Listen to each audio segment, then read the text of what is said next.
morning, good evening, good afternoon. Yes, that is gold. This was gold that was impounded by authorities in Zambia, found on a plane originally from Zimbabwe. And there were three of these cases with gold, and a few other cases they found with US dollars. This is really meant to underline that gold smuggling and the looting of the nation's wealth in Zimbabwe has continued unabated.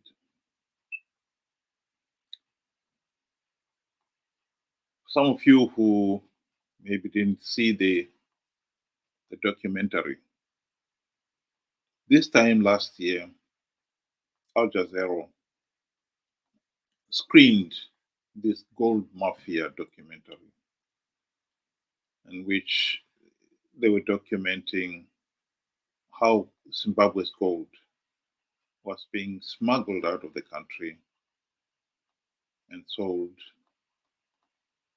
all over the world, but mostly in the Middle East.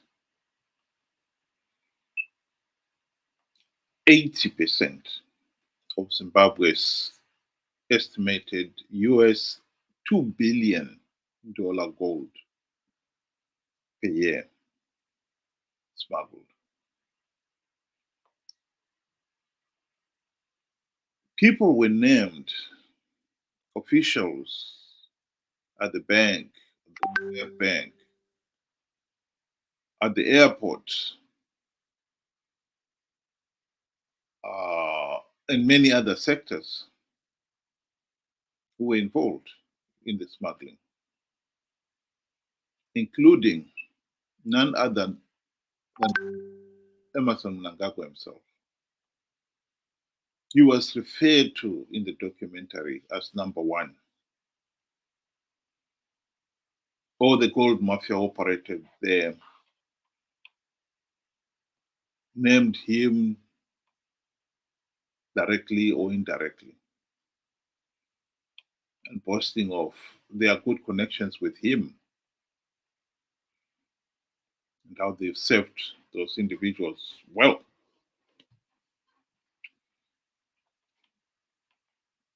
None of those named officials in the documentary were ever arrested. None. So it's business as usual.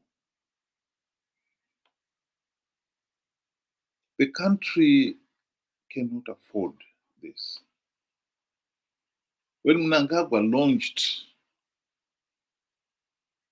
the country's new currency, the regime has been insisting that it will be matched by gold reserves and US dollar reserves in the Reserve Bank. When he launched the new taken outside or maybe inside the Reserve Bank vault, where they showed the bars of gold that were there, only 1.5 tons of gold were in there.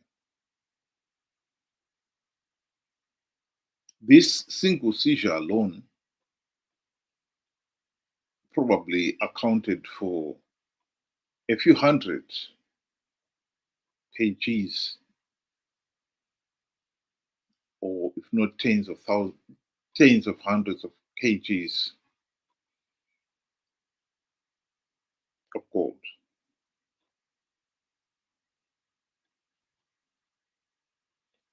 So this has been going on, and no doubt this particular individual alone probably could easily account for as much as even 1.5 tons of gold smuggled out of the country since the beginning of the year. So the individual is smuggling more gold than what the country's reserve bank has in its vault. That is how serious this problem of smuggling gold has become in Zimbabwe. But the reason why not no one has been arrested is because it has been institutionalized. It involves people at the very high, in high office. The people who make the rules were able to pick up the phone and tell the arresting officer that it's okay, let him go.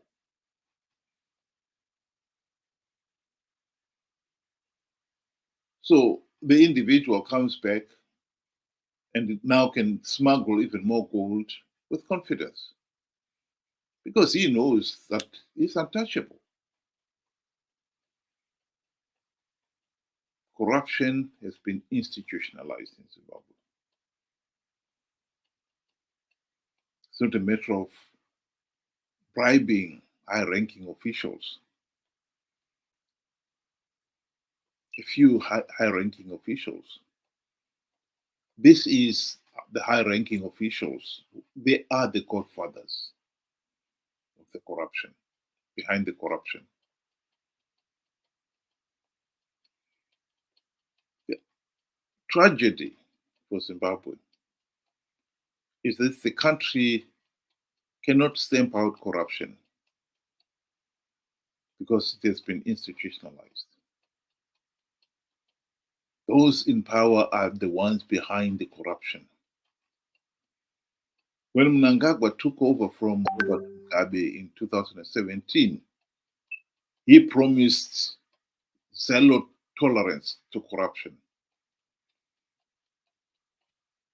But a few months down the line, he was to admit that corruption is deep-rooted.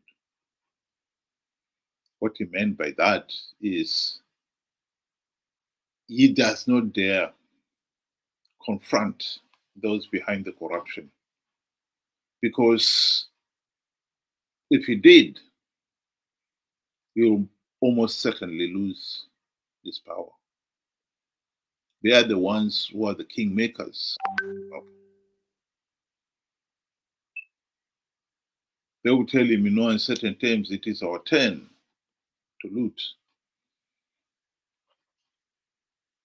Meaning that he himself has been looting, and he has, there's no denying it. Like I said in this documentary, he's named as number one.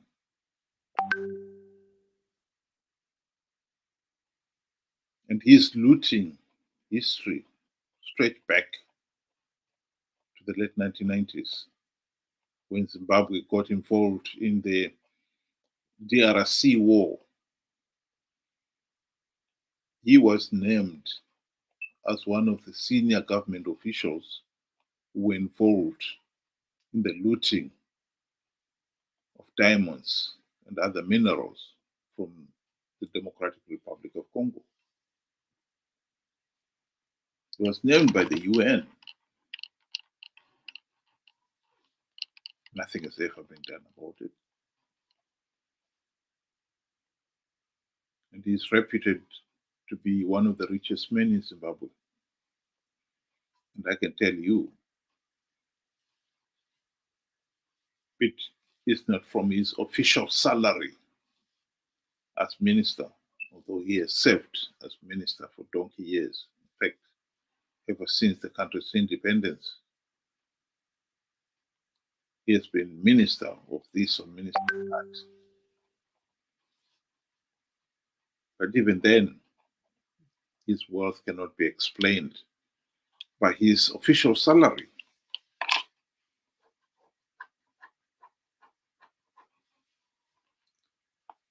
The irony of it is, like I said, Zimbabwe cannot stamp out corruption because those in power are the chief beneficiary of the corruption. And they've been using some of the looted wealth to corrupt the rest of society to do their own bidding.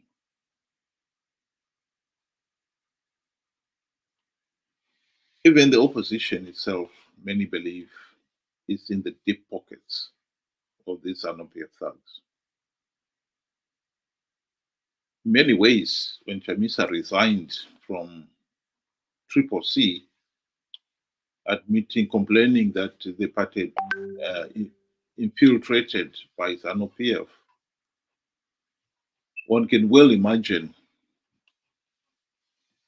that those who had infiltrated the party were well paid Zanu PF double agents, paid with the proceeds of the wholesale looting of the nation's wealth.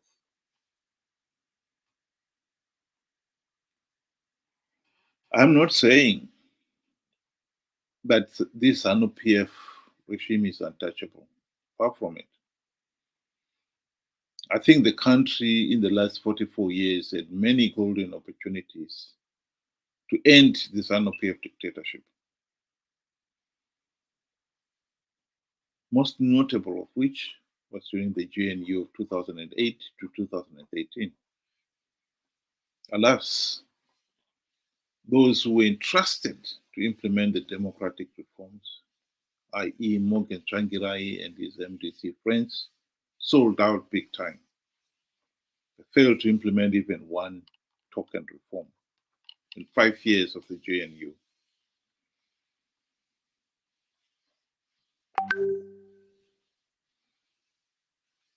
But this has been made worse by the people themselves being very slow off the block,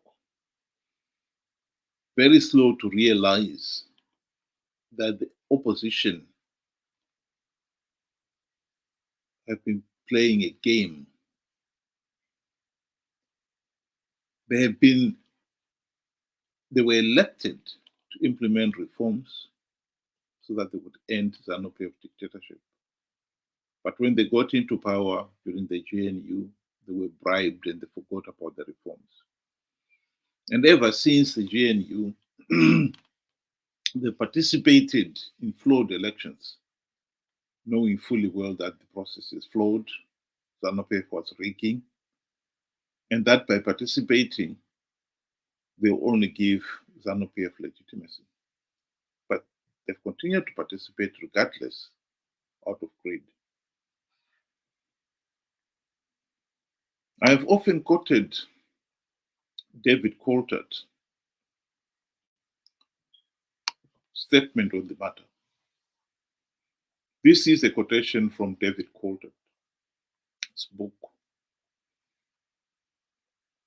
admitting that the opposition participated in the 2013 elections, although they could see that the process was so flawed, so illegal. The logical thing to have done would have been to withdraw. But they could not, because they were after the few gravity seats they knew Zanu PF would give away to whoever participates. That's the tragedy of Africa. That's the tragedy of Zimbabwe. The opposition has been corrupted to the point where they are no more than Zanu PF Team B, playing for Team A to win and for Team A to have political legitimacy. The pity, the real pity, is that the people of Zimbabwe themselves have been very slow in realizing that fact and doing something about it.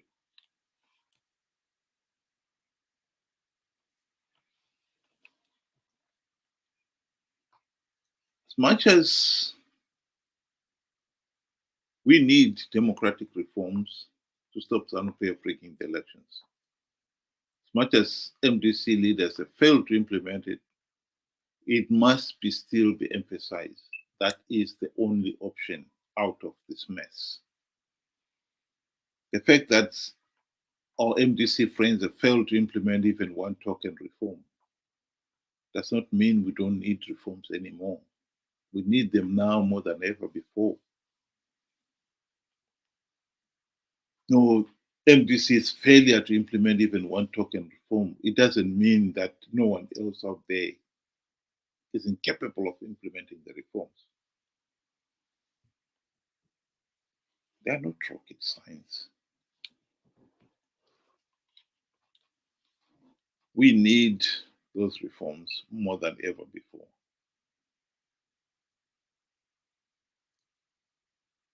At the rate at which Zanu PF is looting the nation's wealth and dragging the whole nation into debt, because let's face it, those who are benefiting from all this grant looting of resources are determined to keep Zanu PF in power, notably the Chinese. And they are prepared to bankroll Zanu PF vote rigging machinery to keep them in power. But it must be said that MDC leaders failed to implement the democratic reforms, and there is no evidence that the Chinese or the army or anybody else played their role in that. It was purely MDC leaders who were corrupt and incompetent to take up that responsibility. There was a chance last year at least, that if the opposition had not participated in the flawed elections, SADC may have been forced to deny Zanu PF political legitimacy. But with MDC leaders participating in those flawed elections, it was hard for SADC to pretend that they know better. And so they allowed the process to stand as it is. We have got only ourselves to blame what has happened in Zimbabwe. If we want change, we have to get the change ourselves. Of that, there cannot be any denying. And the longer we allow this present corrupt, incompetent regime to stay in power, the deeper the regime is going to drag the whole nation deeper and deeper into the abyss. And so the harder it's going to be for us to get out of it. 2028 is 4 years away. That's when Zimbabwe is due to hold its next election. It may sound like it's a long time off away. But in reality, the 4 years will go away very quickly. If we do not start fighting to ensure that the 2028 elections are free, fair, and credible now, then we may not be able to deliver it then. I believe there are two things we could achieve between now and 2028. It's unlikely that we'll be able to get any meaningful reforms implemented. Zanu PF, for its part, would not want to implement any reforms. And Triple C politicians who are in power, if they fail to implement any meaningful reforms during the GNU when they had the opportunity to do so, it is naive to think that they will do so now. So, in terms of reforms, we are not likely to see any meaningful reforms implemented. But what we can do is to make sure that all Zimbabweans with a bit of gray matter between their ears understand the sheer futility of participating in these flawed elections. If many people were to refuse to participate in flawed elections, that, I believe, would put pressure on SADC to deny Zanu PF political legitimacy up to 2028. Another GNU is exactly what we would want, because this time we've got to make sure that we've got people who will implement the reforms and get the country out of this mess. So, in short, without political reforms, the looting of the country's wealth will continue. We can't afford to be losing so much wealth to looters, particularly when they use some of the process to bankroll this unopposed dictatorship. Think about it. Thank you very much for listening.